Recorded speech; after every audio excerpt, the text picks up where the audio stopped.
All right, good afternoon. Welcome to the next episode of Lumida Non-Consensus Investing. I am pleased to welcome again Michael Parekh, a repeat guest who probably needs no introduction, but I'll give one anyway. He's really a polymath, as I've gotten to know Michael. And back in the day, he was the Goldman Sachs Internet Research Group founder and partner, peer of folks like Mary Meeker and Henry Blodgett. And he runs one of the most thoughtful Substacks on AI. So I highly recommend it. Every quarter, usually after Nvidia earnings, we get together. We talk about all things AI. We'll be talking about Nvidia earnings, or Jensen's guiding towards $1 trillion in CapEx by 2030. We'll talk about sovereign AI and what was Trump's objectives in the Middle East visit around AI, and what does this mean for the sector. We'll talk about Google Agentic AI, Google Smart Glasses, Waymo, what Elon's doing with Tesla and XAI and the combination. So there's really quite a bit to get to.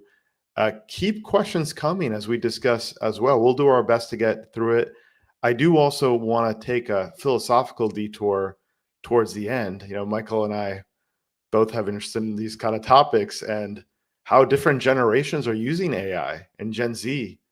So there's so much to get into. With that said, welcome back, Michael. It's good to see you again. Thank you. Good to be back.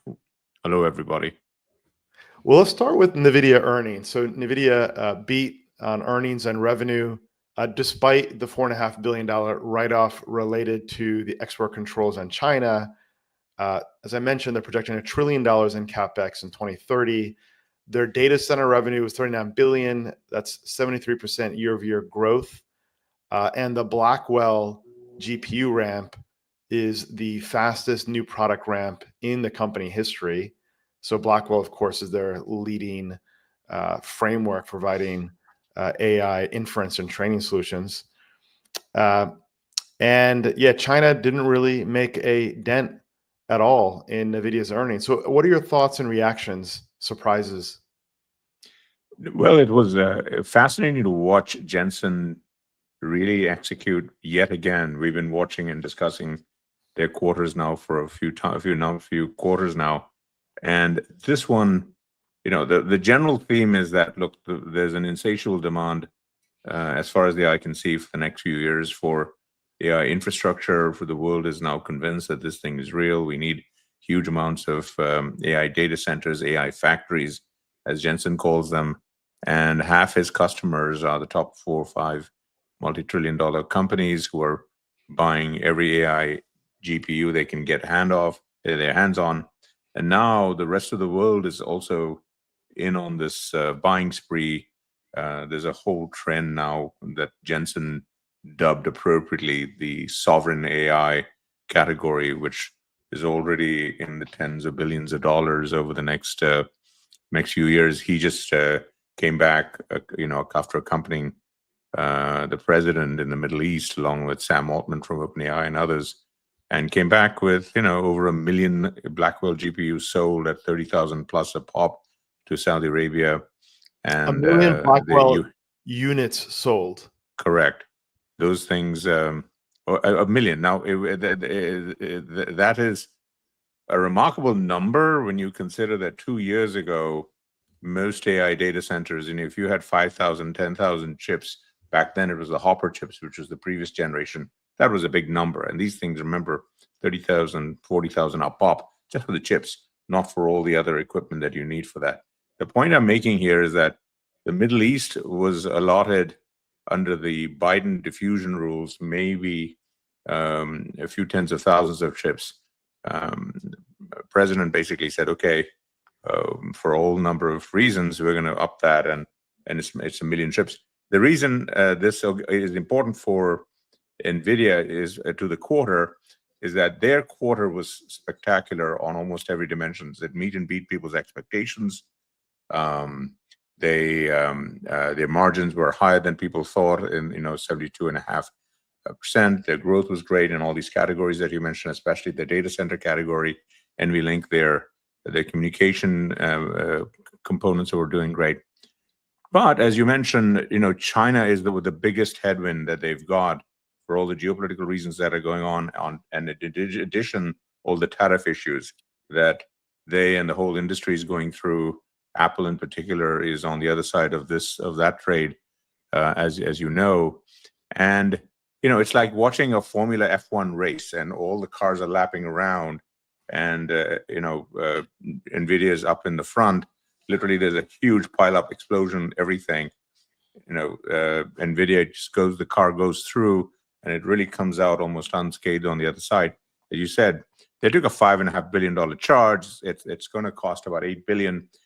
Their market share in China, which is the second largest market for AI in the world, measured at least 50 billion a year. They had a 95% market share there going in about a year and a half ago. Right now they're at 50%, and that'll probably go down to maybe 5%. And yet the company is beating everyone's estimates. They've got more demand than they can shake a stick at, and the street goes up, upping their numbers. You can barely imagine what would have happened if there was no China issue. Right. This stock would have been, at new highs and beyond.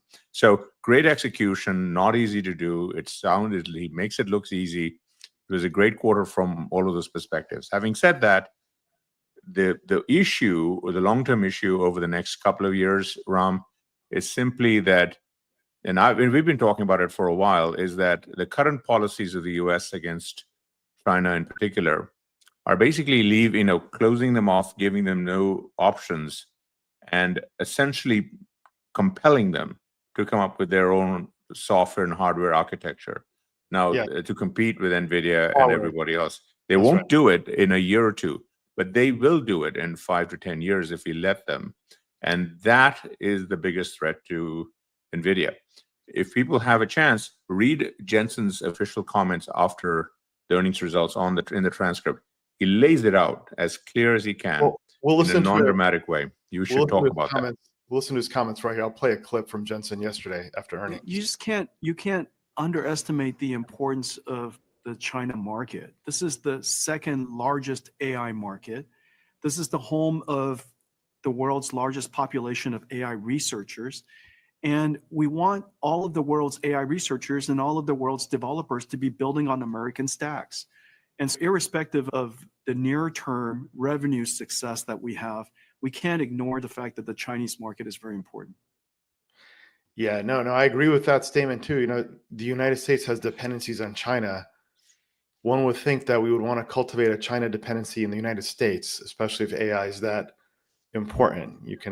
And he starts saying, half of the world's researchers are in China, which means we want them to be totally familiar with AI CUDA frameworks from Nvidia, which are the open source frameworks that once you get to use it, you're familiar with them, and then you basically spend your career around those tools. It's like switching from Windows to Mac, etc. You don't want them to switch, and that's the thing that Jensen's talking about. Right, and the more dependency China has on the U.S., the more the United States can shape growth and continue to be the leading technology platform for the whole world, whether it's business customers, government customers.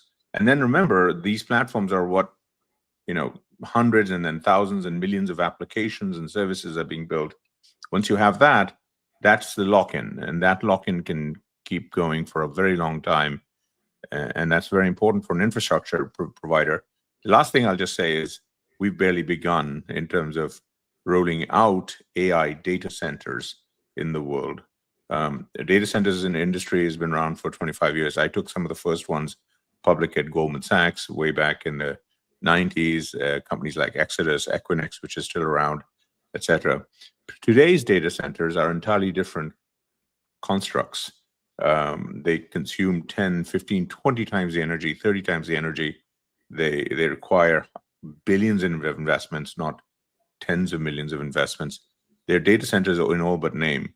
And the hardware and software infrastructure that's going into them is essentially mountains compared to the ones that we had. Jensen yesterday in the call talked about how just an average rack that they've got has 1.2 million components, not just from Nvidia, but from a whole bunch of vendors, Dell, storage, memory, all these subsystems, all of that. But right now is all American, not just Nvidia, but everybody else. And we're facing a world where a lot of that could be non-American or Chinese in about 5 or 10 years. And that's the issue that he's really ringing the alarm bell on.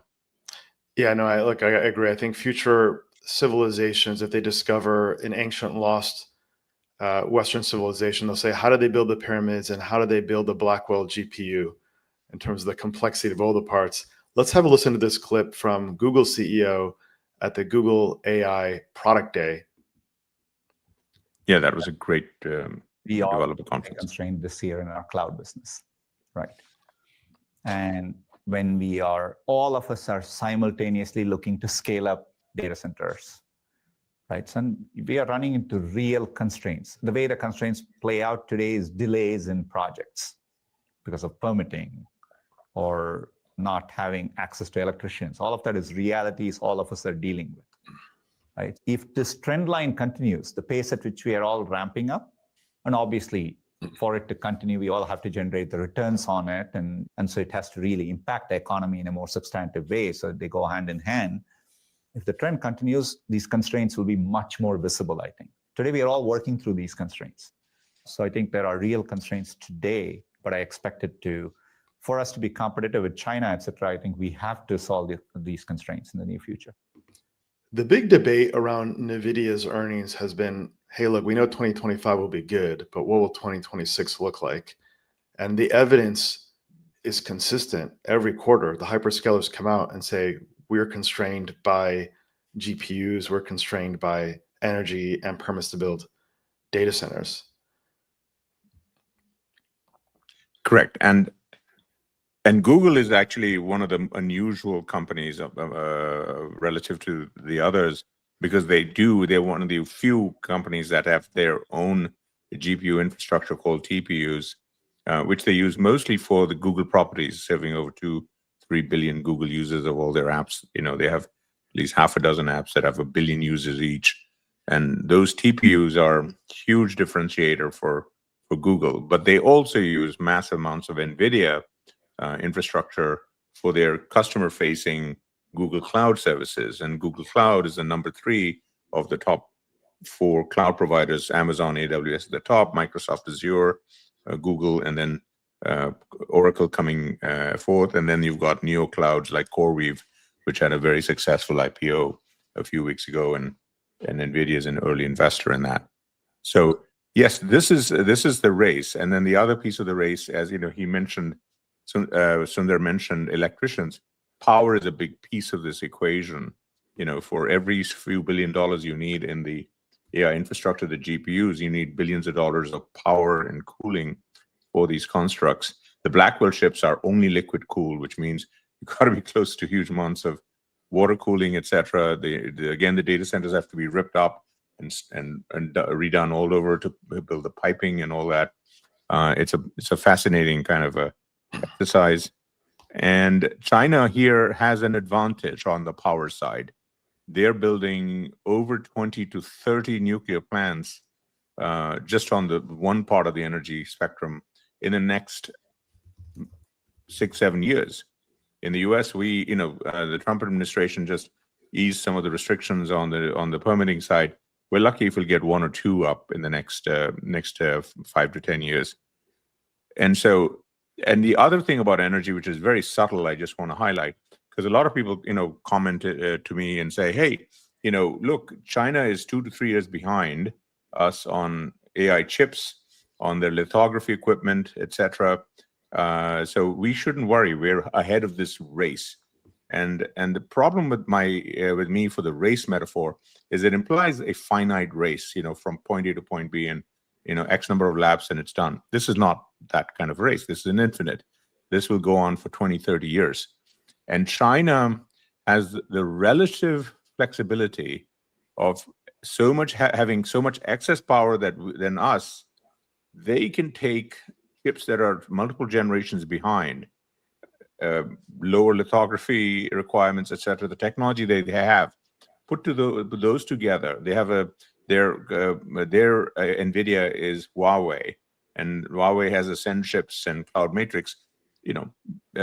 Behind Hopper, and Cloud Matrix is barely equal to Blackwell, but those data centers are much bigger. The processors are less powerful, so they put more of them, a lot more energy, but they have that to burn, and that's how they can continue to lap the US. And those are the differences that Jensen's talking about, and they have their own CUDA type of software environments that their millions of programmers are learning. Jensen makes a point over the last few weeks. Watch him. He'll say half the world's researchers are in China. Very important. They have several times the STEM graduates every year. These and the AI applications that we're all aspiring to, agents, etc., all have to be built. They have to be built using all this open source software layers. It's not just about the language models. It's all the stuff used on top of that. It's box number 5 on my 6 stack AI tech stack. It's all that gunky stuff. And China has a lot of that stuff. And we can go into details on that stuff. It's not as elegant, not as easy to use as Nvidia stuff or other people's stuff, but it works, and they're building it. I agree. No, and that's the issue. No, constraints are the mother of invention. They're ahead on nuclear energy, fission reactors. They're ahead on even fusion research. They've got the largest experimental fusion reactor that they're testing with. Obviously, President Trump's had an executive order to encourage better use of nuclear energy and relaxing permitting around that. But we're still behind. And fundamentally, the constraint will be on energy. It's not ASML.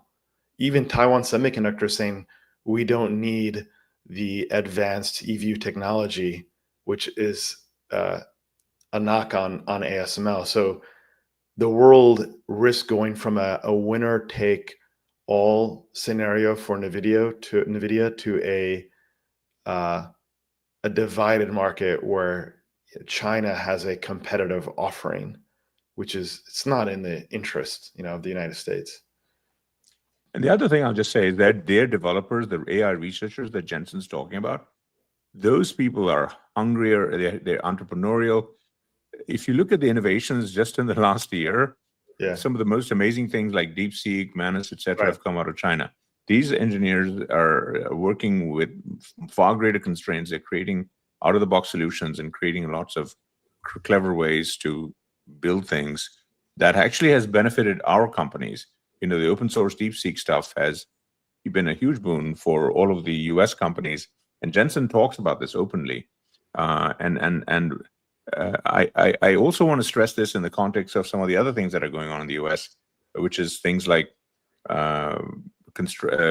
restricting students from China. Yesterday, the State Department said, they're going to aggressively curtail visas for students from China. At any given point in the US, we have over 1 million students to our college and graduate programs.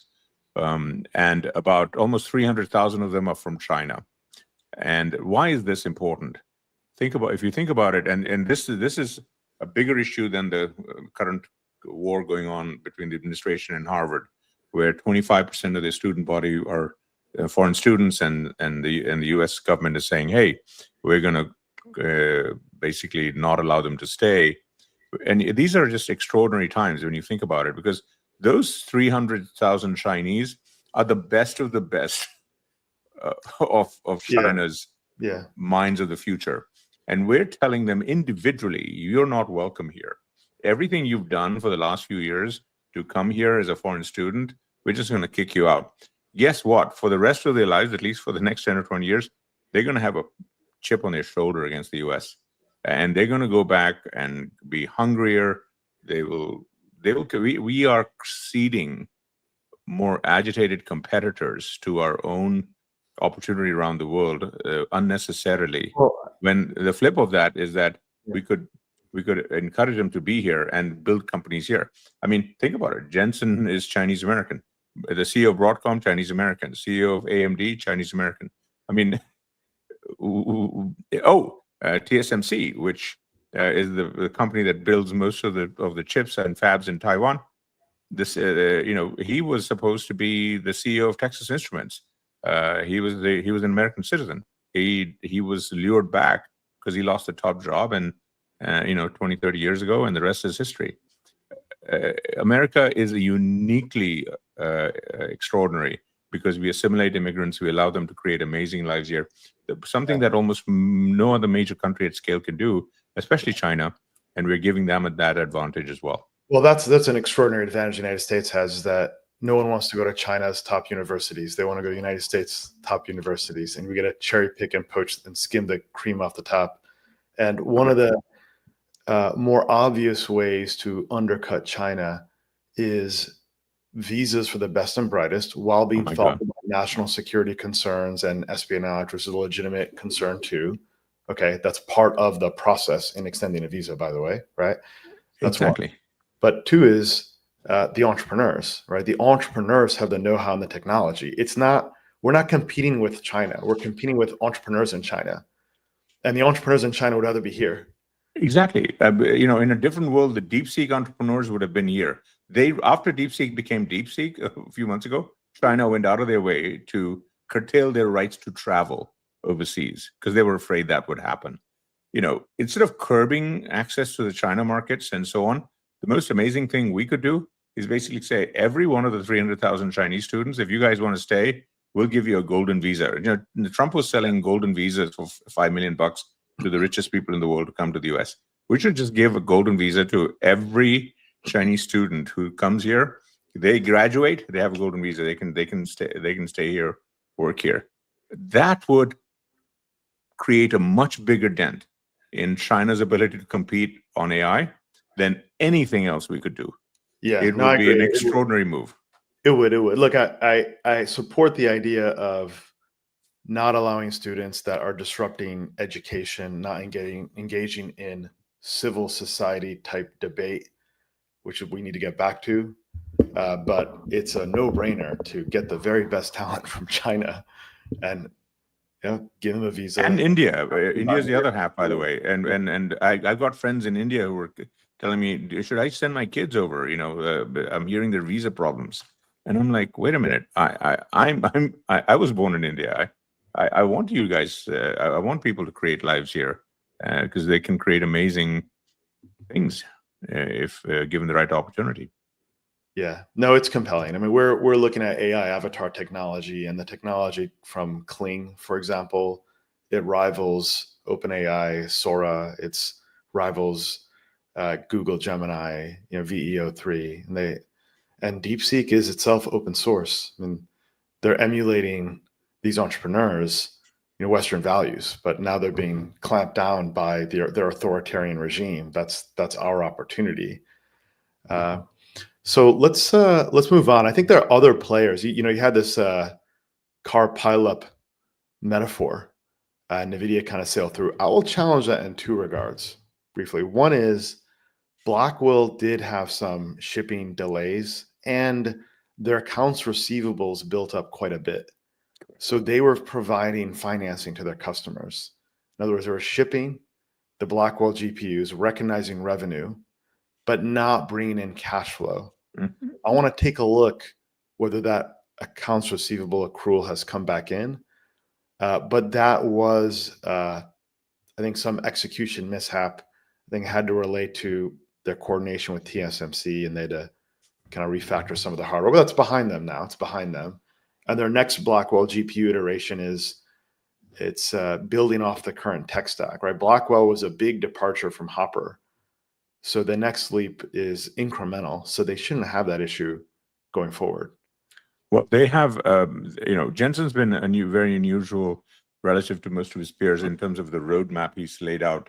I have a post on this, from the last GTC in March, and he's got, at least 2 iterations of Blackwell this year, next year.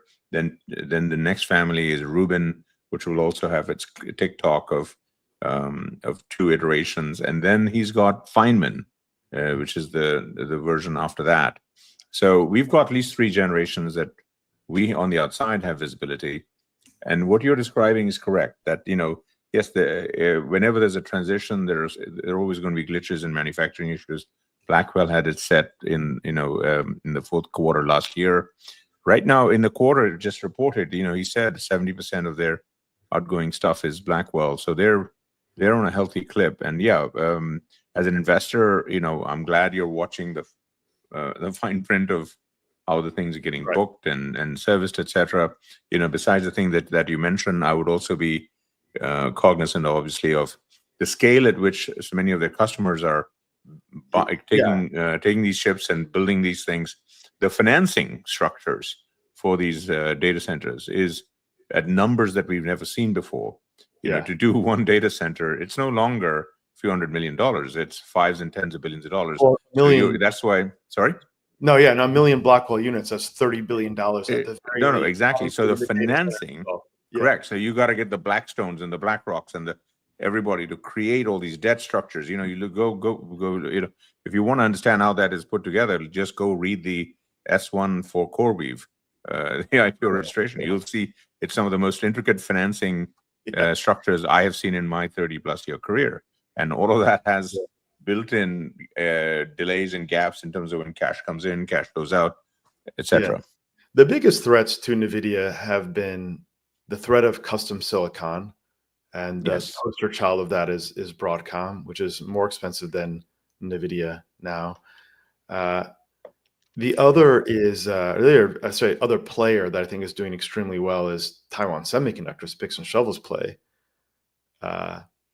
TSMC's got a forward PE of 15.8 or 16 times, which is not too far from where it was in the summer of 2023, when the semiconductor thesis was just starting to enter public consciousness. It really didn't happen until Q4 of that year. So I think there have been other players and kind of other winners in the category, but it's been a tough category, right? Semiconductors got expensive and overbought and overpositioned in the summer of last year. Nvidia hadn't really gone anywhere since the summer of last year. It's obviously recovered 40% plus off the lows.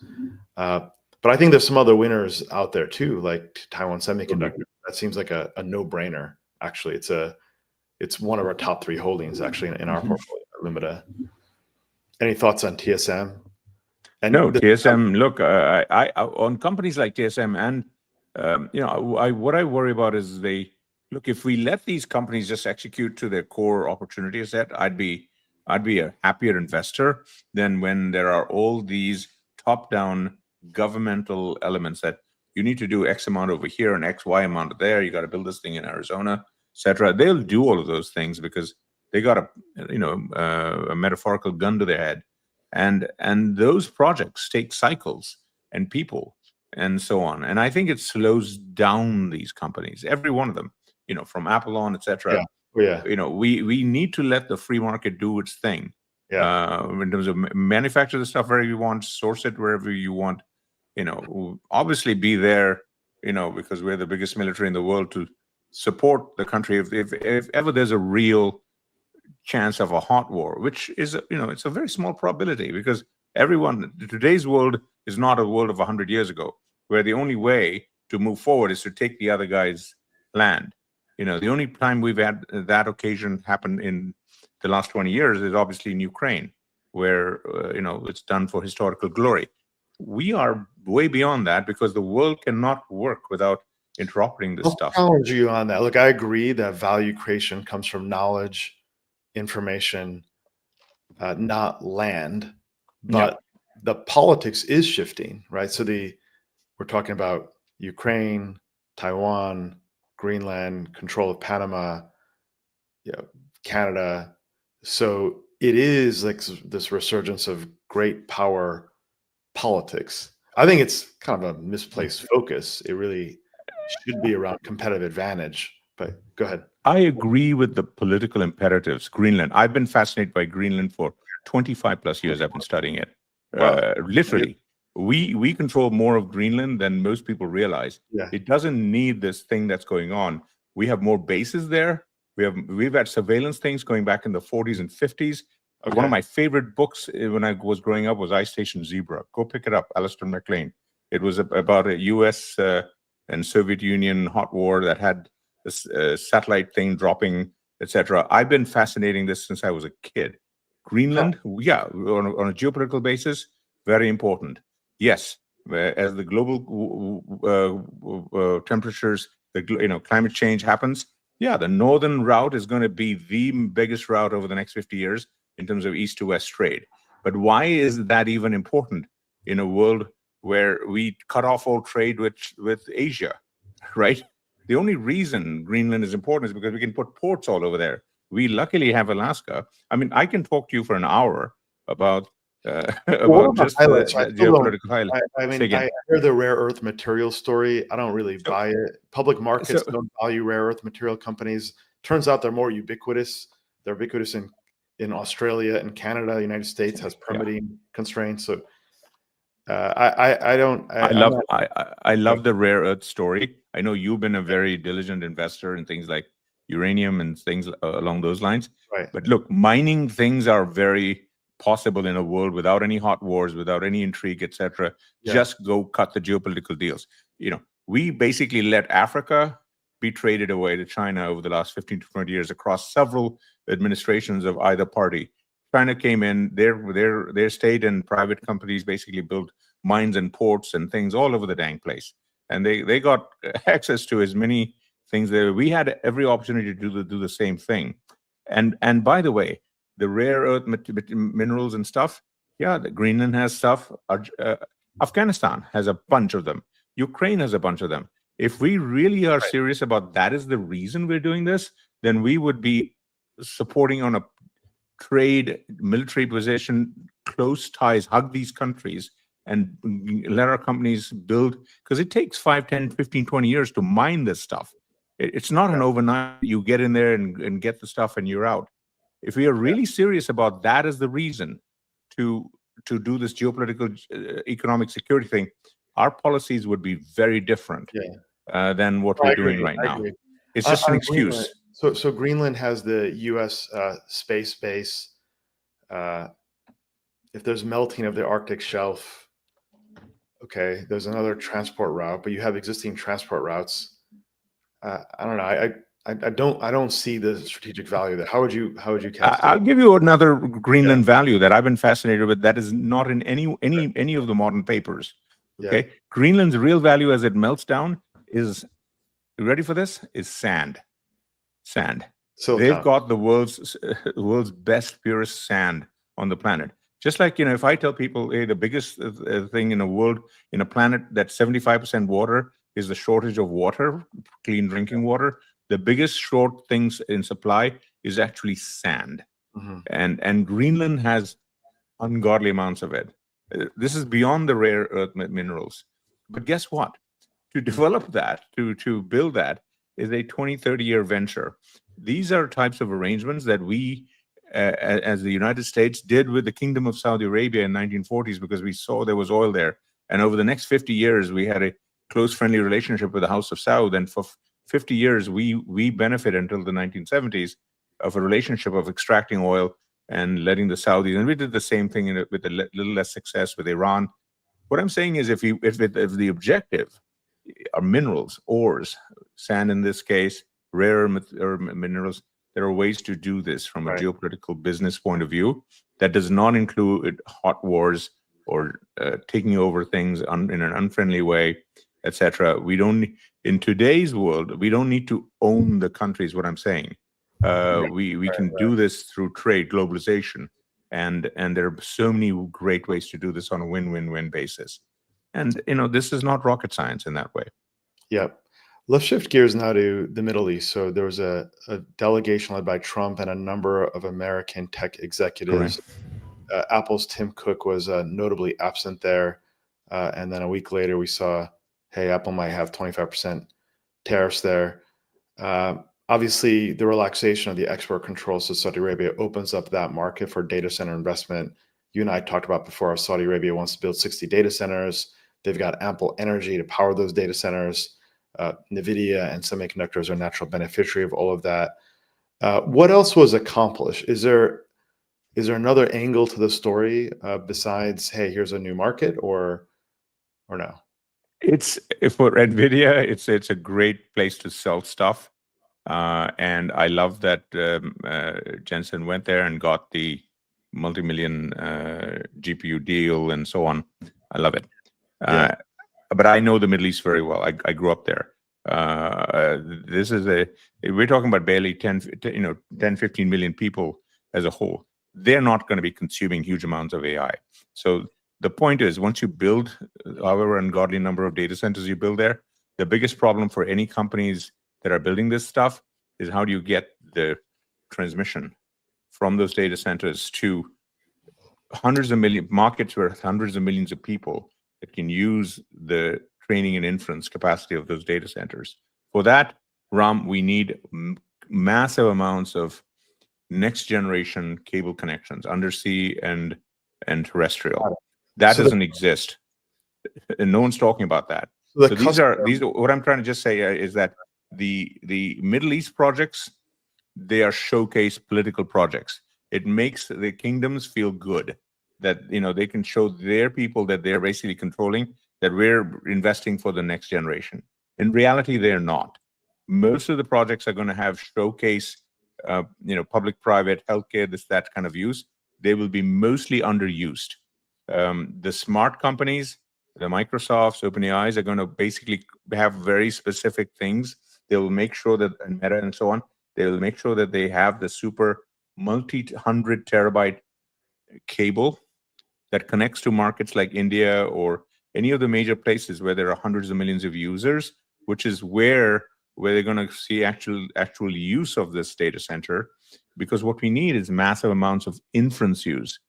Jensen on the call yesterday said, look, we're already shifting from 90% or more usage of these data centers for training to 60, 70, 80% and more of inference. Well, what is inference? Inference is hundreds of millions of people going to billions of people using huge amounts of AI reasoning and compute. When we go from chatbots to reasoning, your compute intensity goes up 100 times, 1,000 times, 10,000 times. Right. Sorry again? Or video, etc.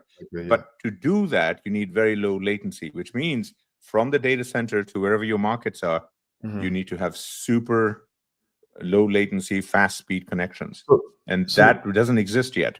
So the goal then of the data centers in Saudi Arabia, is it to provide AI services to that market and adjacent countries? And is it a hub for hyperscalers? No, the goal of the data centers right now is because those guys are going to pay cash, hundreds of billions of dollars.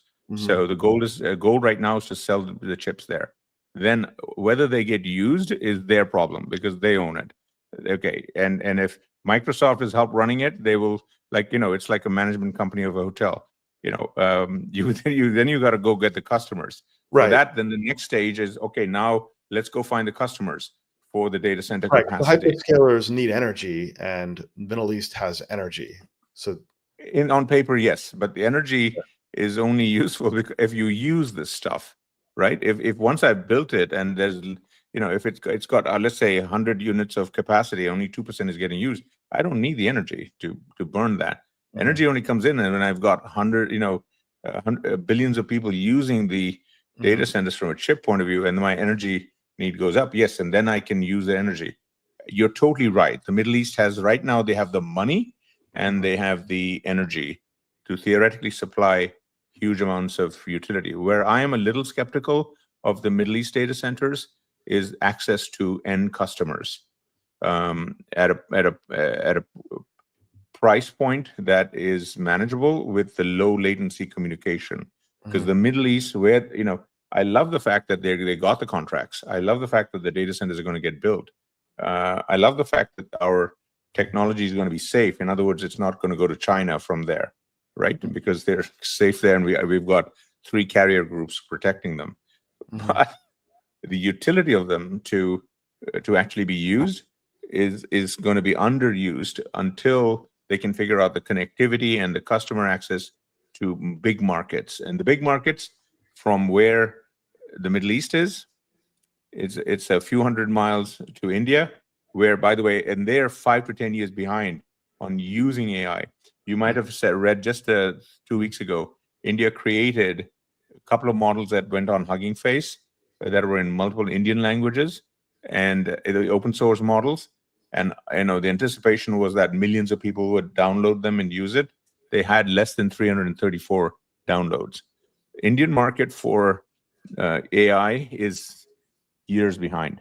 So even though they got 1.4 billion people, they're barely figuring out how to use the AI.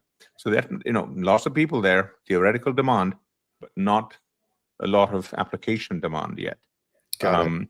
And the next place is Europe. And Mhm. Europe has, again, huge latency issues from all the way from the Middle East. It's several countries in Mediterranean to access points in Germany, etc. That's why the biggest data center market in Europe is Spain, because they've got huge amounts of energy, they've got huge amounts of water cooling, etc. And that's where the current 10, 15, 20 billion dollars per data center thing is being invested in Spain. And that's much more proximity to Europe than data centers in the Middle East. Let's shift gears now to Broadcom and AMD, right? So Broadcom has a $1 trillion market cap now. Mhm. It's outperformed Nvidia. It's up 75% in a year compared to 20% for Nvidia. Custom silicon is the threat to Nvidia's growth. I don't really see it. Yes, there's TPUs and there's this demand, but Nvidia has a moat. Google, who developed the TPU, they've even said, the CEO has said that Nvidia's R&D is just way ahead in a very complementary way. So what's the role of Broadcom and AMD as it relates to Nvidia? Do they have an edge on Nvidia? They don't have an edge. It's like for every Coke you need Pepsi, for every Hertz you need Avis. Right? Uber we need Lyft. They're second, third, fourth source provider. Right. Broadcom right now you're right. They're the second source for proprietary GPUs Mhm. for the Googles, for everybody, and that is great. It's a great place. They're going to have lots of business. Because again, as we said, the need to generate intelligence tokens, whether it's on GPU X or GPU Y, is almost infinite over the next 5 years. So they have a lot of business. AMD, same thing. They're really going in there. They're trying to really compete on next class GPUs. A lot of the current ones are promising, but they don't have all the ecosystem around it yet, right? They don't have the CUDA equivalent frameworks, etc. So they've got work to do, and they know it. But do they have a real shot though? I mean, AMD is focused on inference, but here's the thing: if you're Elon Musk and you built this data center with the latest NVIDIA technology in Memphis, Tennessee, and now you're trying to build data center 2 with Blackwell or the Rubin set, then what you do is you take your original data center and you refocus from training to inference. So AMD seems to me just gets boxed out. There's no room for them to enter because of the repurposing of the older GPUs from training to inference. Yeah. The funny thing, see, as investors, we get very focused on the specific boxes at a high level, training, inference. To us, as general investors, we look at them as two big clusters. But when you look at an inference, and if you put up my chart, the chart, I've got those loops around the charts, etc. We don't need to put it up. What I'm saying is, just in the last 6-12 months, there've been, there have been all these new techniques, distillation, these buzzwords, test time compute. These are all different ways to scale inference, etc. These are entirely different sets of applications that involve using, whether it's NVIDIA's GPUs or other people's GPUs, in a different set of applications to create different utility of the models, connecting multiple models to make large models train smaller models that they then be used for specific applications, etc. And whenever you do that, you have to recast the data center in question. So you mentioned, let's say a Grok data center, you're using it for certain application, but let's say you then decide you want to do it for test time compute. You literally, in many cases, have to reconfigure the software, and in many cases, you have to reconfigure the hardware to make it work for the new set of application at the scale that you want it. And so that gets very technical and a kind of an issue. It also, by the way, gets into the issue for the companies that are financing these data centers, because they care about depreciation lives 4 years, 5 years. And when I talk to some of those people, they have to tear their hair out when I say, hey, you know what, in a year to 2 years, 80% of the use of this data center might go from X to Y. And they're like, wait a minute, what does that mean? Is that worthless? I said, no, they'll be able to reuse it, but they'll need a 1 to 2 year worth of downtime to reconfigure the data center. And they're like, wait a minute, how do I get paid back? That is the technical uncertainty of where we are going, because the innovations that are going on in terms of fundamentally how we do things with intelligence tokens is changing faster in this technology wave than any other technology wave that I've seen. The PC came along in 81, 82, but we didn't see like massively different ways to use the PC. Let's say 6 years in 86 or 87, you could literally take the same PC and do other things relatively. Data centers are a whole different ballgame. And I'm going into the weeds here to explain two things. Number one is that these are not homogeneous, hey, AMD's GPUs versus someone else's GPUs. There's going to be lots of opportunity for some companies like AMD or Grok, the company with the Q, or Cerebras. These are other companies that have other chips, ASICs, etc. And they can potentially say, oh, you know what, this market test time compute is going to be important. I'm going to make sure my chips are the best for that at scale, and not relative to the general purpose GPUs from XYZ.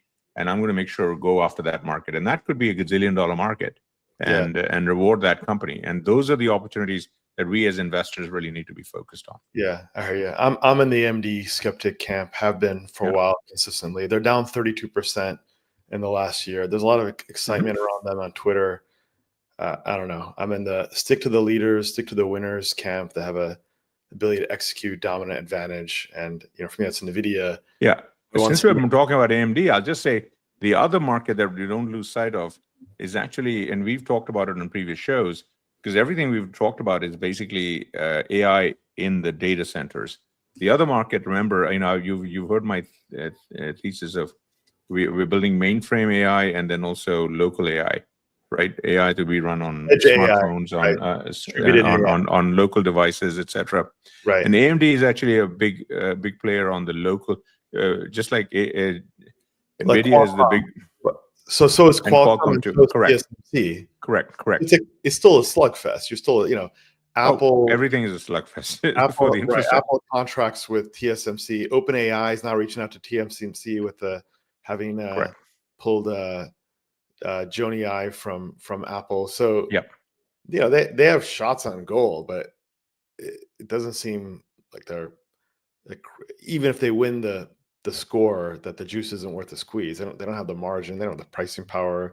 They don't have market dominance. So, but I think SK Hynix still out there, pretty interesting. That's obviously memory on the HBM memory side. It's a huge set of opportunities. The only reason I brought up the local thing is I was focused more on the functional uses of the GPUs rather than the margin and the finance, because the local use of GPUs is just at the beginning stages, right? Nintendo just came out with the Switch 2, which is going to be 150 million to 200 million units over the next 3 to 5 years when they roll it out. Okay, this is a game player. Everyone was wondering what was the SoC, the system on a chip, in there. It turns out it was a special constructed chip by Nvidia. It's got Blackwell components in it. And so I'm sure that was contested, with AMD trying to fight for that business as well. So there's a lot of custom silicon that'll go into these things as well. And you talked about Jony Ive and Sam Altman's thing. Whenever they're ready with their gizmo, which they're talking about 100 million units and up starting in the next year to two, I'm sure they're already shopping around for the GPUs that go into that device. And Nvidia has as much as a shot there as anybody else. So let's double click on that and what they intend to do. Then we'll go back to Google and their product day. I think there's a lot in the product day. So if you remember last year at this time, Sam Altman was talking about, hey, maybe I can compete with Nvidia, right? Now it looks like he's moved past that idea. Good for him. I think ARM was thinking about competing with Nvidia too. It's a hard game. Now they're looking to develop a new form factor. They got the best designer in the world. It looks like they acquired Jony Ive's company, IO products. I have a post up on that. IO Yes. products, for, what was it, $8 billion? Six billion. $6 Correct. billion. Yeah, six and a half. Yeah. Well, so now he's got $6 billion in OpenAI funding money stock, and they're building this new form factor. Do you want to tell us more what's happening there, what the idea is, when we might expect delivery, who might be the winners and losers from that innovation? Yeah, I've got several posts on this. It's 728 on my AI Reset to Zero if anyone's interested in links in detail. But at a high level, what this is Jony Ive, iconic, right? He is he basically was a spiritual partner in Steve Jobs' words, basically helped him create everything from the iMac to in the 97 all the way to the iPod to then later the iPhone, iPad, MacBooks, etc. from a design point of view. Left in 2019. He's had his own design firm called Love From, and he literally has been advising on pet projects, Ferrari and others in designing things. He was introduced to Sam Altman a couple of years ago via his one of his kids, and they clicked and came together. His company has about 55, 60 people. Most of them are ex-Apple people, some of the top designers from Apple on the iPhone, iPad as well. And most of them, as part of this transaction, like I said, $6-ish billion in OpenAI stock on a $300 billion valuation, 2% of OpenAI, going to these 55, 60 people.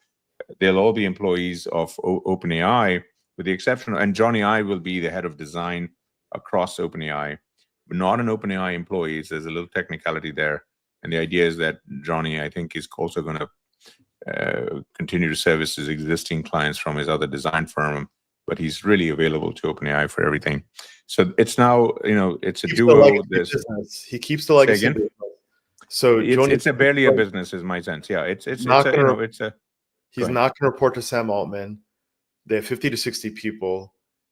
$6 billion acquisition across 60 people. Yeah, as you said, funny money. It's $100 million per person. Obviously, most that's going to be.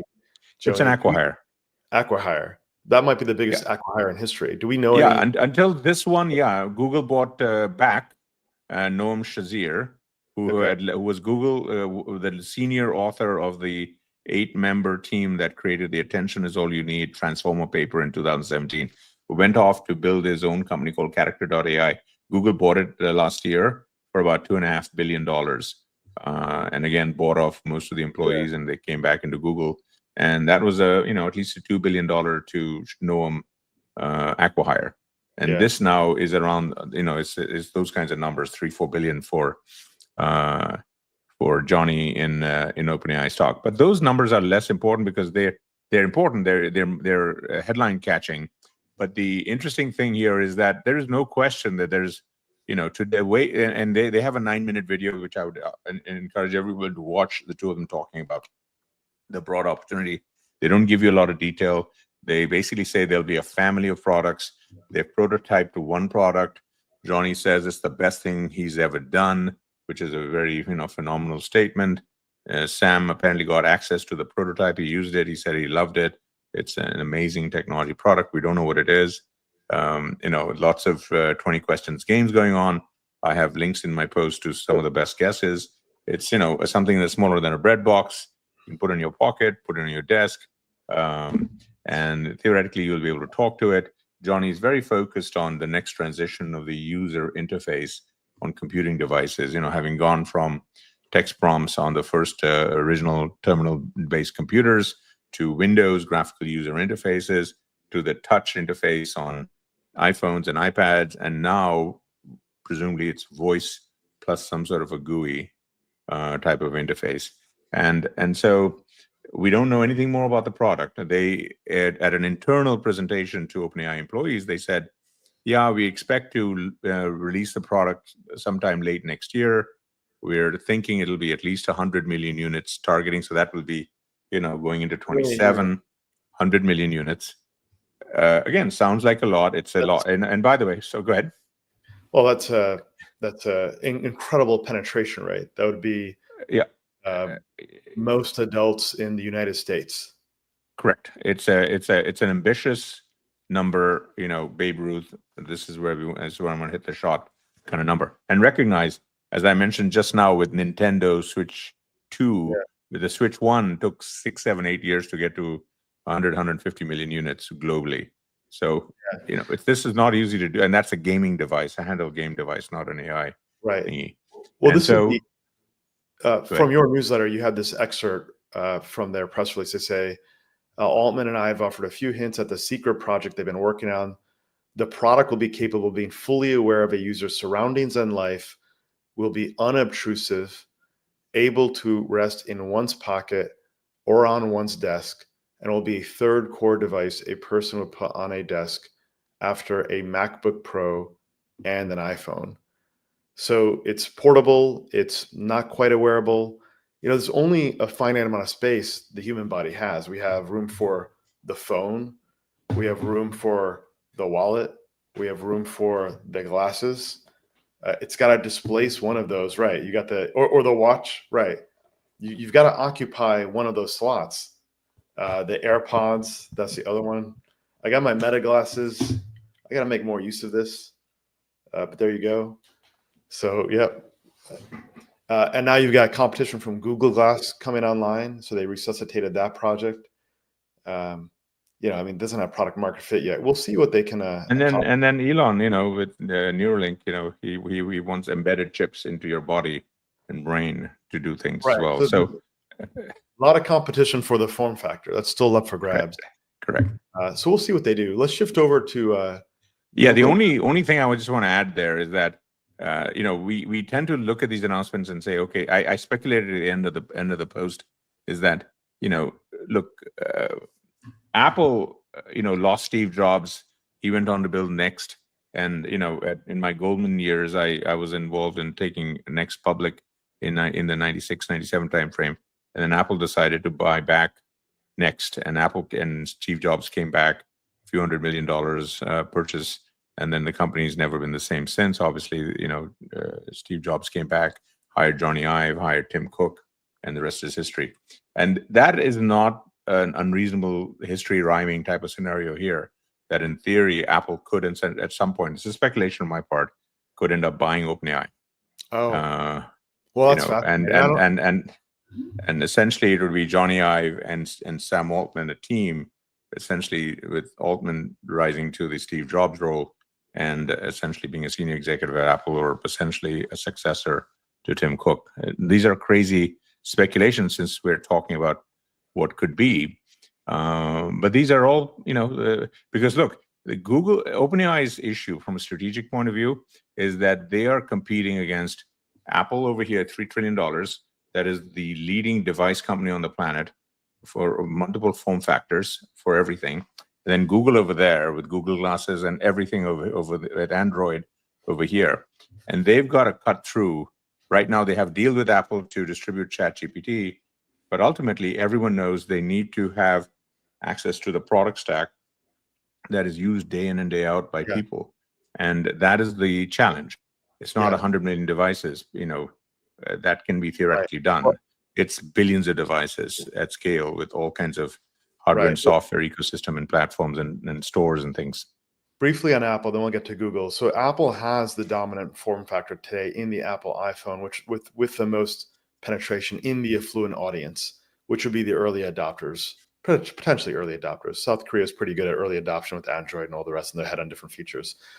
But if you look at Apple and their capital allocation, they're the most shrewd and effective at capital allocation. I'm an Apple critic, but they don't spend money on big M&A. I'm showing here on the screen the capital expenditures for Apple. It's $11 billion projected for this year. Last year was $8 billion, 10 before that, on a market cap of nearly $3 trillion. This is far less than the capex of Meta, of Microsoft, and even maybe a company like CoreWeave is probably going to have more capex than this. Apple abandoned their Apple Car project, which is not at least 10 billion in investments. We'll never know. Right. And that would have been the growth driver for Apple. And it's bad news that they abandoned that. Look, I'm sure they did it probably because of execution reasons. Something must have gone wrong there, but that would Lots of reasons, yeah. right. That could have breathed life into their future revenue. They don't have that. So I don't think they'll do the OpenAI acquisition. It's interesting speculation, but it would be a complete about face in terms of how they do capital allocation. There's a reason why Warren Buffett invested in Apple. One of the reasons was because they're so good at capital allocation, but they Totally. they lost the Look, spirit of Apple and innovation, and I think Steve Jobs will be rolling in his grave, and they've become an iteration company, and now they're going from iOS model 18, like no one remembers iOS 14. What's the difference? Yeah, I'll give you a couple of. I agree with all of that. That's why I say that almost tongue in cheek about the Apple OpenAI thing. But here's the counter element to it. Look, Steve Jobs handpicked Jony Ive, and Jony Ive is Jony Ive. But at the same time, Steve Jobs also handpicked Tim Cook in '97, lured him back from Compaq, he was head of supply chain for Compaq, which by the time was one of the biggest PC companies on the planet. And Tim Cook made Apple into the most successful investment, as you pointed out, for Warren Buffett in anything Warren Buffett has done. Okay, which is this extraordinary efficiency of manufacturing. Made China. Shenzhen wouldn't have been possible without what Apple's done. And there's a wonderful new book called Apple in China, which I would recommend to everybody, which talks about how Tim Cook basically has hired 33 million people from China to build all the iPhones in our pockets around the world. We don't have 33 million people in the US to build iPhones going forward. So my point is, you're totally right, very conservative on this. The only reason I bring up this crazy idea is that Jony Ive is of Apple DNA. He's very close to Laureen Jobs. Laureen was that was Steve Jobs' wife. One of the wealthiest people on the planet. Emerson Collective is her entity, and that was an investor in Jony Ive's company. So now she's a big investor in OpenAI, and so the point is there's shared DNA of the company. So this is Apple normally has never done big acquisitions. I'm not saying they should. I'm just saying if at some point they still find themselves at odds on an AI strategy and they need devices, etc. It's not an unthinkable idea, especially given the commonality.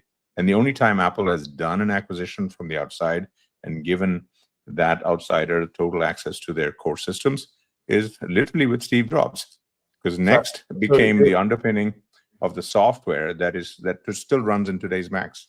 Well, so you're making the case. You made the best case that, hey, the $6 billion acquisition of Jony Ive's business is a put option to Apple, most expensive put option I ever bought. I have a different theory, then we'll go to Google. Sam Altman's brand has taken a significant hit in multiple ways, and he needs to sit at the cool kids table. Jony Ive is the coolest kid on the block. I think he's also, on the personal front, he's had founders leave that have started competing AI companies.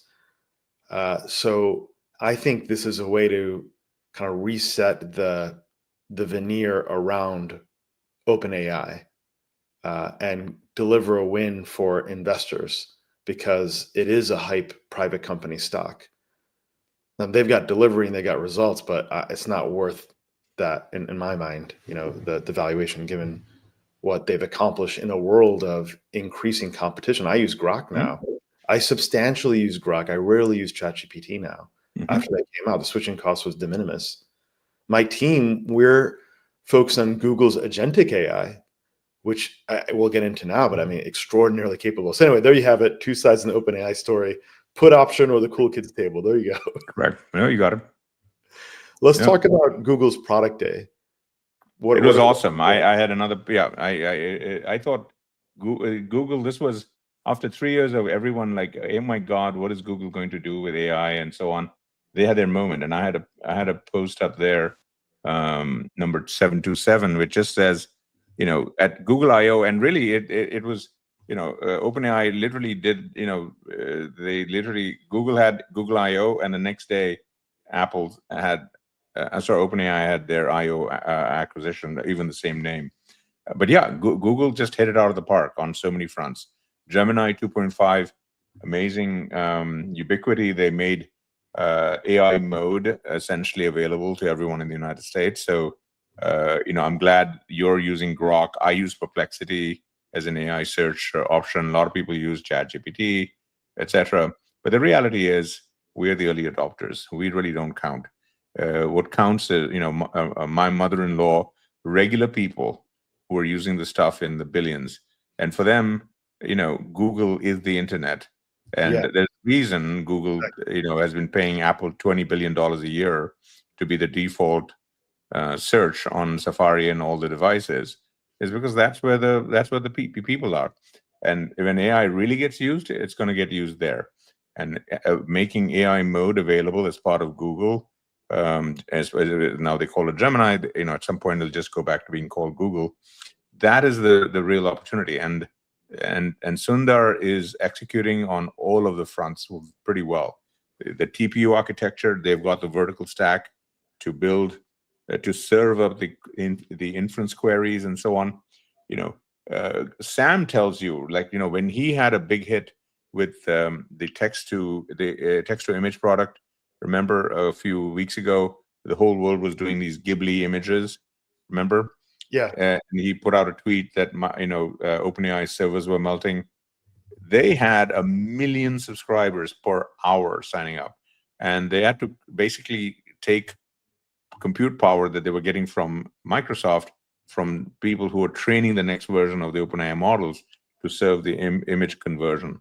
And what I'm talking about is that the inference, the manufacturing of the compute is a very important piece, and Google has that at scale. So the fact that they were able to make AI mode available to hundreds of millions is testament to that. Almost no other of their company peers can do that on the planet.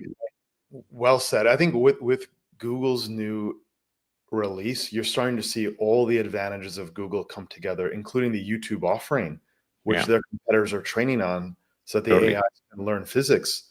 And the Google VO3 is hyper realistic, extremely high quality. You can only make it. And they added audio. They're ahead of Sora, which is OpenAI's product. They added audio, which is the thing that totally blew people's mind. And they were multimodal from the beginning, which means text, speech, video. Like, Google's very strategic.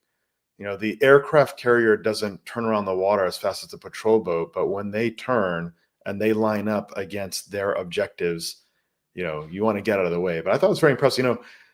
I'd say the consensus, maybe even still now, is that Google is late to the party.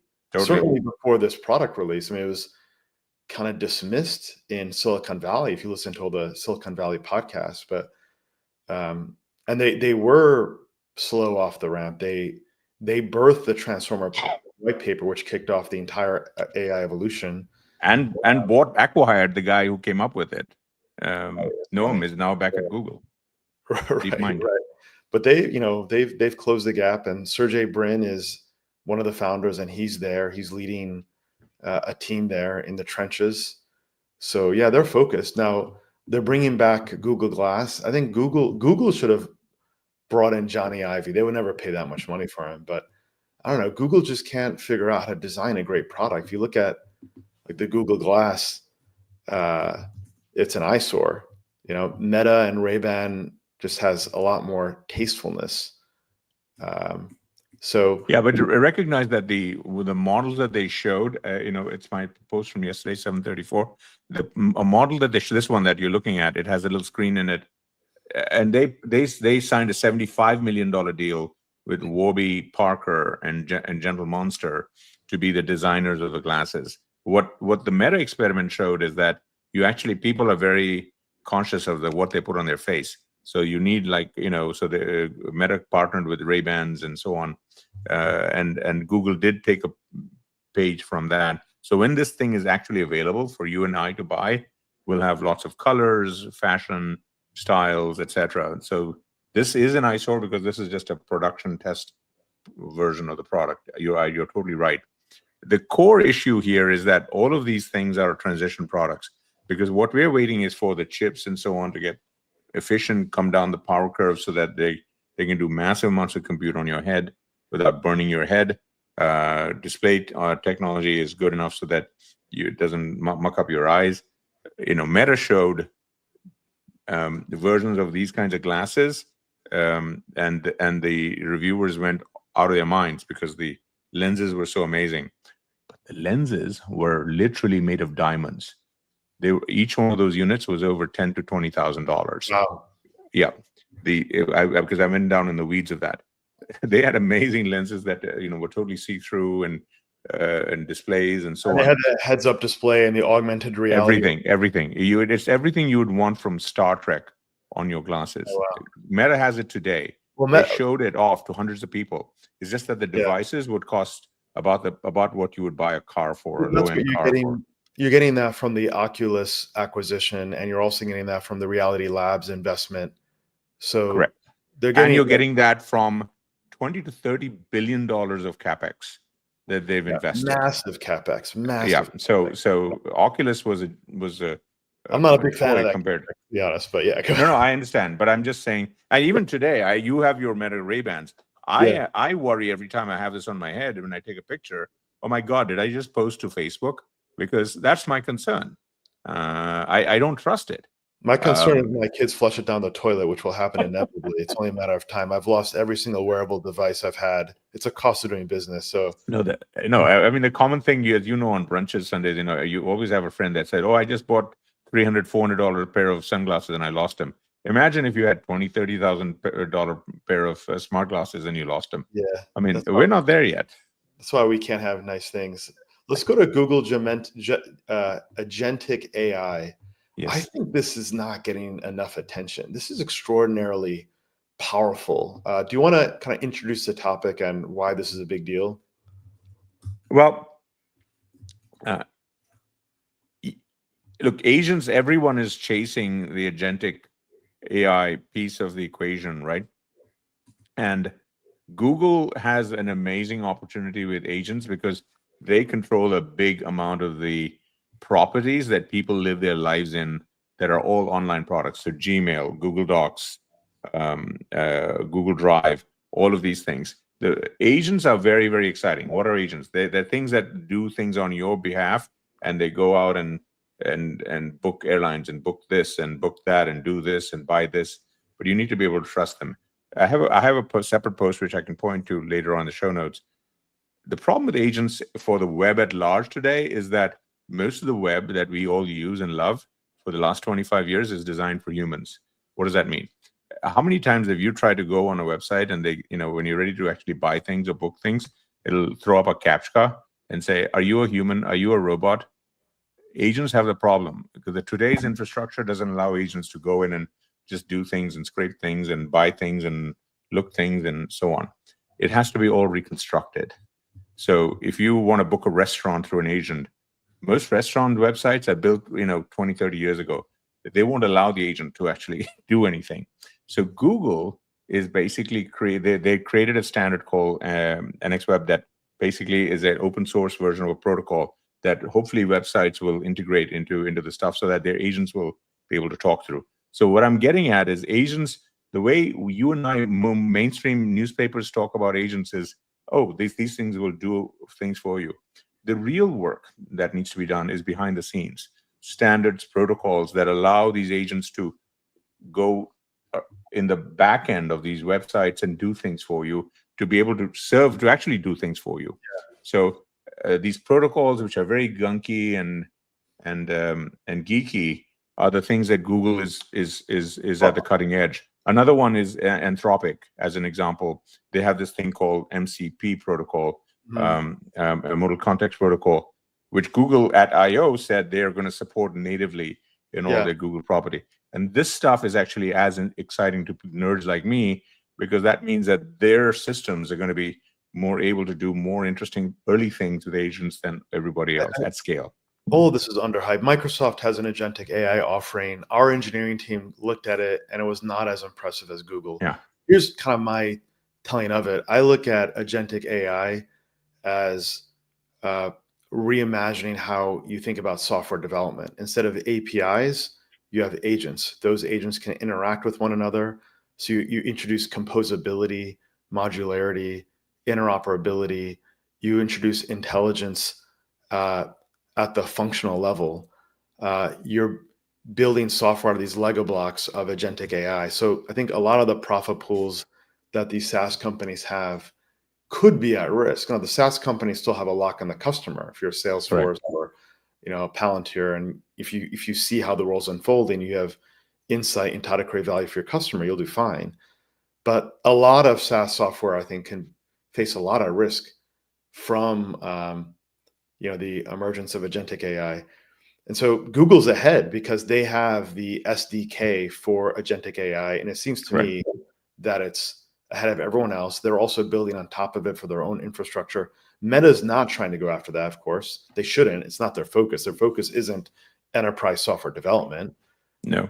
And I'll mention Grok, since you mentioned Grok is something, Elon is now focused on the enterprise side of the market for Grok. You may have noticed that, he's actually talking about enterprise use of Grok, et cetera, and creating API-based systems for Grok. But it's a new mountain to climb for him, because that's not a business that he's built. You're essentially talking about enterprise services for his We love Grok product. We at Lumida, we have our own AI offering. We're going to put out there at lumida.ai.com Cool. if you want to get on the wait list. Well, I'll share my screen. It's a real thing.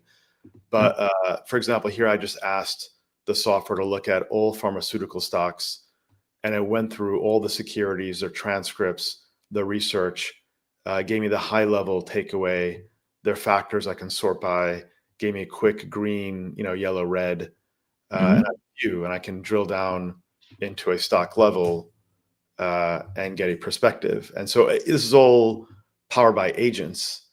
So if you want to develop awesome. on a market, you have to say, okay, what's my view on the beta factor? That's an agent. Okay, within beta, how do I want to position across sector? That's another agent. Within the sector, how do I position within securities? Another agent. How do I identify the appropriate position sizing? And then how do I enter and exit? At what levels? And how do I respond? All those are distinct agents, and you can deliver a different UX experience with the same agent architecture. You can have a different layer, the avatar layer, a desktop layer, a mobile layer. So yeah, I think the agent. Go ahead. Yeah. And I just want to ask it. I think that's fascinating how you're using it. What what are you doing in terms of the testing the accuracy, hallucinations, etc. of the product? All of that. So I don't see these hallucinations on the strong reasoning models. On the reasoning models, we're not seeing these hallucinations. Okay, good. If you give it missing data, then you're going to get a bad result. So if you've given the prompt instructions on how to interpret data, even if you say, hey, don't hallucinate, which doesn't mean anything, you're going to get a bad result. So you need unit test controls to ensure that before you call the LLM, that the data is there. So it's not a big deal. It's just good hygiene, right? But if you have the data there, we don't see these hallucinations. We fact check it. We go through that. You can obviously have other AIs that do supervision of the other AIs to validate. But after you fact check the thing 50 times, okay, this is working. So I don't see the hallucination issue. Good. I'm glad, because what you're also saying is you've got very good data control into it in terms of the inputs. You have to have good architecture, but our analysts now, their job is to ask questions, and we love Grok. Grok is the best, especially for markets and stocks, because it has real-time news flow that's faster than a Bloomberg terminal. You can index by ticker. So, I mean, Grok is extraordinarily powerful. This is a good opportunity to shift gears and talk about how we see AI transforming usage in our personal lives. Good. I worked out a secondary share repurchase combination with a back-to-back financing using that, and that back then it was GPT. So I got thousands of dollars of free securities laws advice. And now we're having conversations like that with Grok. That is cool. How do I lift a pool of assets into the public markets or tokenize them so I can transform coupon income into capital gains treatment, like the ETF SGov, which transformed treasury bill income into just price appreciation to make it more tax efficient. And Grok is helping us out with this. So Tell me you've been collaborating with a family member and have a podcast and talking about how Gen Z is using AI. What are your experiences? What are you seeing out there? Yeah, my nephew Neil Makwana and I did a podcast. It's I wrote about it in post number 723 on the website, and it was inspired by a Sam Altman comment at a Sequoia conference a few weeks ago, where in response to a question on how he's finding people using ChatGPT, he said, it's amazing how younger people, even within OpenAI, are using GPT and ChatGPT versus older generations. And it was a great. I have the clip on this in this post, and I love this cartoon. Young people are obviously going to use this stuff in a far different way, embrace it, from the beginning of time. And so my nephew Neil is 23. He just graduated with his master's in computer science at UT Austin, great grades, and wants to be a product of his. And so I said, let's do a podcast and talk about this stuff. So we did a 30-40 minutes. The links are in this post. But the idea was, Sam basically said, he said there's a distinct difference between the generations. He said the younger generations at OpenAI, the way they use the product is like for everything, their entire life. It's not there's not just separation of work and personal. They ask that they have this thing on all the time. They're constantly using it. They're asking questions. It's like almost a real person that they're just talking to, and they trust it, memory, etc. And so that was a conversation I had with my nephew Neil, and he said that's true. That's the way they use it at school. They use it to talk to this thing for all kinds of questions and family matters, etc. And Sam said, look, older generations, they use it for practical things, doing spreadsheets like you talked about, summarizing the results, emails, writing presentations and so on. All the kinds of things that all the companies basically target the stuff. And this generational thing was a fascinating topic to me. But as we know, these are the heavier users of the product. And so you got to follow them, because what they're doing today, most of us will be doing in a few months soon. And one of the things that I found was interesting about this was that this is also going to affect a whole new trend. If you go to post number 733, all of these companies are basically rethinking browsers that we've used as the number one application on our computers and our smartphones to become AI browsers, right? And so you got OpenAI talking about this. You've got a company called Arc that's building this thing called Dia. Perplexity is building something called Comet. And the point here is that when you start to use the browser as a way to just interact with everything in your life, the browser it becomes it's not a text prompt window, it's a chat window to talk to on various topics to the AIs for different things. And so there's a fundamental redesign coming. And it was interesting, this business of AI browsers was interesting, because it was my nephew Neil who several months ago said, hey, Uncle Mukesh, you've got to use the Arc browser, which was this browser company that was doing AI browsing. I said, yeah, I'm familiar with it, but why do you like it? And it was this sort of thing. He was months ahead of me on basically using this browser that was designed for chat in a different way than I was, and it was fascinating. And so I just bring it up because, for most of us, for the last couple of years since the ChatGPT moment, a little about 2.5 years ago, for us, it's just, how do I prompt this thing better? How do I ask this? Now start to talk to it a little bit, And Sam, in that same interview, actually said something else that caught my eye, and Neil and I talked about it in a second podcast. The link is also in there, which was Sam said, voice. Everyone is focused on voice, but it's really what intrigues him is voice plus GUI. It's like the voice is there, but it's looking at your screen and it's telling you what else to click, and it's clicking things for you and doing things. So the interface that we're going to is this whole new thing that is very different than how we've been interacting with computers, whether they're on our desk and on our smartphones. Right. And this is fascinating to me, because when this stuff hits, it's all coming in the next few weeks and months. And we'll have one of these podcasts and we'll talk about this. And Ram will tell me how he's fundamentally using the internet differently because of this. All the time. Good. First of all, great observations there. Number one, I would say whoever owns the form factor is a long-term winner, because they have the real estate. That's the human behavior. And if you control the real estate, you control what software can access that. Apple's obviously taken advantage of this. They charged Google $20 billion to access it. Microsoft was sued by the DOJ to enable competition at the browser level. So software is eating the world, and usually software is the way to bet. But I think in this case, the hardware layer is the one to win. I think the visual supporting delivery of information makes sense. We're visual people. We can scan more information quickly versus audio. We can read faster than we can listen. But the ideal form factor there is like some kind of holographic projection, like R2-D2 projecting Princess Leia. We're not there yet. So the battle of the form factor is going to take some time to play out.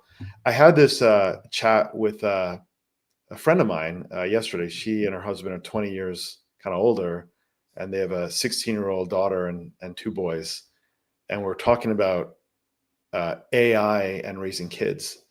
And she said, my kids can't watch a movie straight through anymore because their brains are so focused on, or not focused, their brains are accustomed, I should say, to just scrolling up on the latest TikTok or YouTube reel.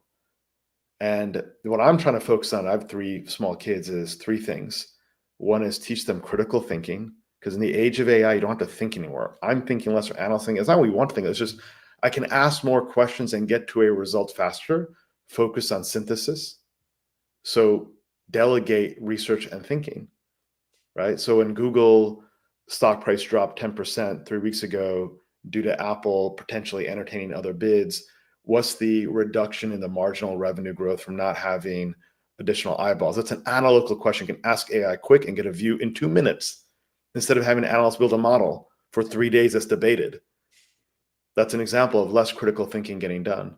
So the second thing is sustained focus. Like if you have sustained focus in the age of AI, that's a superpower. People are losing the ability to focus, and it's creating anxiety. People feel like they're always on, they're attached to their devices. It's a dopamine pump machine here. I don't think it's healthy. They wake up with it, they go to bed with it, they're on the toilet with it, they're in the shower probably with the AirPods on, I can imagine, to get to the 8th podcast through, right? But the third thing is creativity. I think AI still isn't very creative yet. It's still the probabilities. It's an LLM's doing matrix math, and it's finding the mode, right? Create critical thinking, sustained focus, creativity. That's, if you have those, you're gonna. I love the 3 points. I'm gonna borrow them and write them down. I love it. The one thing that caught my eye on that is it's something, again, I think it was Sam Altman who said it all the way back in 2017, is that, and this was before the ChatGPT AI thing, he said back then, because of the scrolling and so on, he said, well, the biggest victim of our behavior over with smartphones and so on is our attention spans. They've been seriously dented across all the ages. My nephew Neil, I love him. I remember giving him the Harry Potter series in book form, literally, when he was a kid, and that was the last set of books he's probably read from end to end, cover to cover. He doesn't read, to him, we do list of movies, and I'll say, Neil, all the 80% of these movies were books first. Have you read the original books? And he said, why would I want to do that? Right? The attention spans are gone for these kids. And attention spans, even now, I have over 3,000 books in my Kindle collection. It takes effort for me to actually finish half a book. I have to really force myself because of the dopamine hit that I get from my 6 phones around me. And so it's no different than, processed foods and everything in moderation and so on. We have to be aware of what we're doing to ourselves and do the discipline. Like, I have to complete my rings every day. And hopefully the technologies will help us to do this. But, I really empathize that you have 3 young kids. How do you deal with this, right? And how do you curtail their access to phones for the next few days?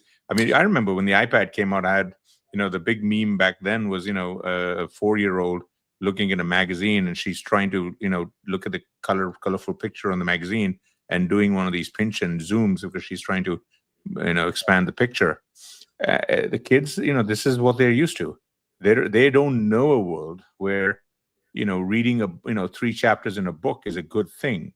It's too slow. The dopamine hits are not there. I don't know what you do. And these are serious issues that we have to think about. I agree. Like taking focus and applying it in a sustained way to build something requires endurance. If you want to build something with real accomplishment, it takes sustained focus. It's not a 30-second clip reel. The iPad and the iPhone, all these are adult pacifiers too, and they're pacifiers for your I love it. right. If you want your kid to Totally. stop complaining, you're in a long car ride, and they're saying, "Hey, are we there yet?" 20 years ago, you'd give someone the Game Boy. Yeah. And now you can give them this. Give them a smartphone. Yeah. Convenience wins in the long run. So Totally. It's a battle. It's a battle. But at the same time, the magic of this thing, the fact that talking to ChatGPT or Perplexity can synthesize 12 books on a subject for me in a real-time way, not just give me a stupid little summary and then I can ask questions. Oh my God, that is magic undone, right? I mean, I'm accessing those books, and then you're right. The books, the AI is not creative enough yet, but it can allow my hopeful creative brain to go then chase it down.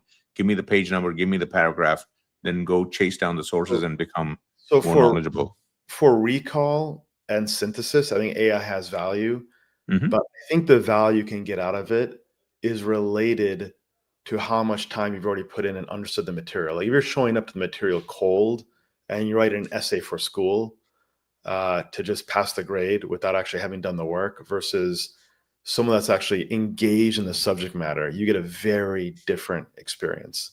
So I grew up studying philosophy in school, and I think about these different traditions, and one of the big grand problems or puzzles is the union of the Western and the Eastern traditions.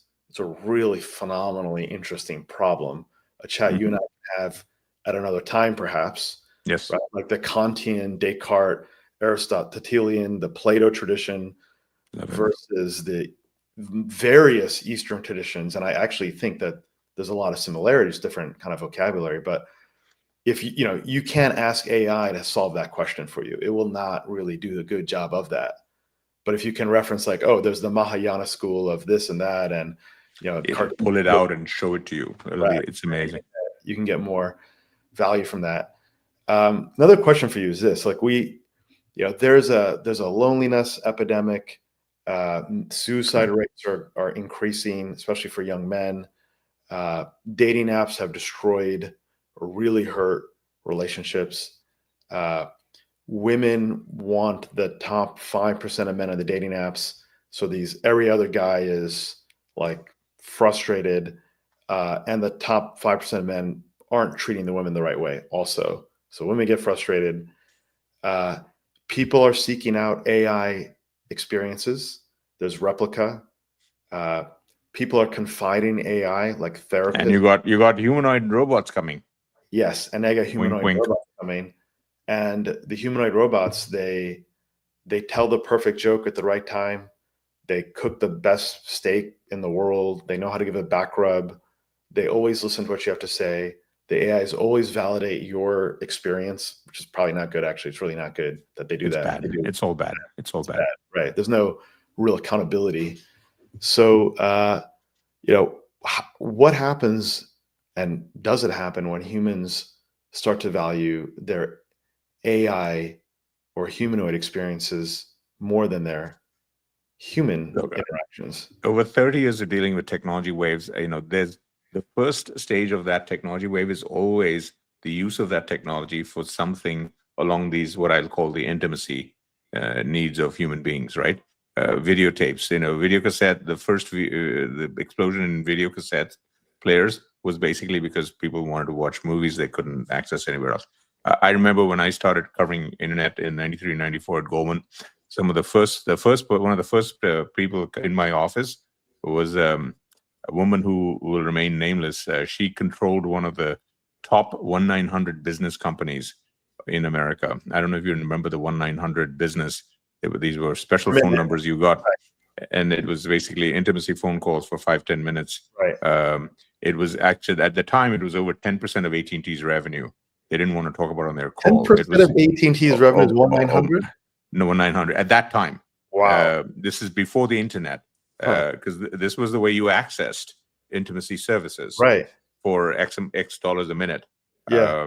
And obviously, she was worried about what the internet was going to do. She was smart, was going to do a business. And then I think she built a bigger business online since then. But now we're talking about Replica, which is AI companion chatbots, character.ai, which Google just bought back, had that aspect to its service. They shut it down. Humanoid robots are going to be, speaking of humanoid robots, if you go to Asia, some of the biggest markets over there are for, less sophisticated humanoid robots for these kinds of purposes. And what I'm getting at is that, look, technology as a outlet for human human loneliness, etc., is been there from the beginning of time, right? So, and this will have its own set of applications already. Replica is a great example. You will have much more of this already. The movie Her, which is an inspiration for everyone who's building these devices. Sam Altman explicitly uses a model for the voice part of ChatGPT, multimodality with Scarlett Johansson, is an example, right? I mean, you can go watch the movie. It is a dystopian movie. I really didn't like it for that reason. Well, Deus Ex Machina is more on the dystopian side, I would say. But... Is the other one? Yes, correct. But all of these, it's about these lonely men and the stuff that you're talking about, and this keeping men and women separate. Look, these are social engineering issues way above my pay grade. And I don't, and I feel for this. I mean, I worry about it for my. I don't have kids, but nephews and nieces and so on in the context of the world that we're in today, and the only solution I can think of is just engage as adults, engage with them, and talk about these things and encourage activities that has more human old-fashioned parties and gatherings and dancing, talks and conversations music, and singing, music and activities, and put that technology away. It's like everything in moderation. Lock it up. I don't know any other better solutions than that, unfortunately. I was at a spa, a hot cold spa. I used to do this back in 20 years ago. I used to go to a Russian spa at 88 Fulton Street in Lower Manhattan, and you get in a big sweat. There's usually a big Russian guy that beats you on the back with like a brush full of leaves. It's painful, but it feels good afterward, I guess. And then you jump in this pool of like ice cold water. You do that cycle. This is all before Wim Hof method came along with the breathing exercises, and it was exhilarating. It's also a great social experience. Anyway, so my friend Vinay and I, we went to this place called Other Side in New York. And, you have group biking, they call that spin class. You have group yoga now. These were all in the past, like solitary activities. Now you have group poetry, poetry slams and all the rest. So it was a group sauna. You walk into a room and there's 30 people seating amphitheater style. And there's a guy in the center who probably was a former yoga instructor and doing this kind of breathing exercise. And then at the end, he says, oh, and then you have the ice dip. But at the end of this 2-hour exercise, he says, hey, if you met someone, you had eye contact, you want to write a note. So that's the optimistic side to all of this, that there are these new social modes of interacting that are coming online that people are valuing. But, those are people that take initiative. It's easy to just accept convenience. Exactly. It's saying, I'm going to do my rings. The tools are there. We just have to use them. Yeah, exactly.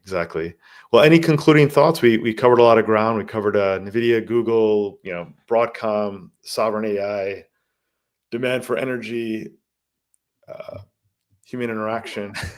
No, we covered the gamut, and I think the biggest thing that I worry about for the next year and after 2 years is just, again, what I talked about. I couldn't be more excited about the opportunities for technology to help us on so many of these things, etc. It's just that I do think we need a global market to build these things. I would refer everyone to this great, because Elon actually put it up a few weeks ago, is Alan Greenspan's wonderful 1985, it's a 40-second video, Alan Greenspan talking about pencil. I don't know if you saw this one. And he basically he Milton talks about Friedman. Milton Friedman. Excuse me, I quoted the wrong economist. Well, let's play it right now. Milton Friedman talking about a pencil. It's extraordinary because it applies. Right, this is a good one. I'll share it Thank on my you. screen right now. Milton Friedman is a personal hero of mine. I had a chance to meet him when I was 21 years old, doing an internship at the Cato Institute. Oh my God. Yeah. And I met him and his wife, Rose Friedman, who both wrote the seminal book, Free to Choose, in the early 80s. I mean, champion of human freedom in commercial ways, in personal ways, and democratic ways, and really extraordinary. But here it is, 2-minute clip. Yeah, it's extraordinary. This applies to everything we're talking about. Free market, as Adam Smith taught them to his students in this university, are really very simple. Look at this lead pencil. There's not a single person in the world who could make this pencil. Remarkable statement? Not at all. The wood from which it's made, for all I know, comes from a tree that was cut down in the state of Washington. To cut down that tree, it took a saw. To make the saw, it took steel. To make the steel, it took iron ore. This black center, we call it lead, but it's really graphite, compressed graphite. I'm not sure where it comes from, but I think it comes from some mines in South America. This red top up here, the eraser, bit of rubber, probably comes from Malaya, where the rubber tree isn't even native. It was imported from South America by some businessmen with the help of the British government. This brass ferrule, I haven't the slightest idea where it came from, or the yellow paint, or the paint that made the black lines, or the glue that holds it together. Literally thousands of people cooperated to make this pencil.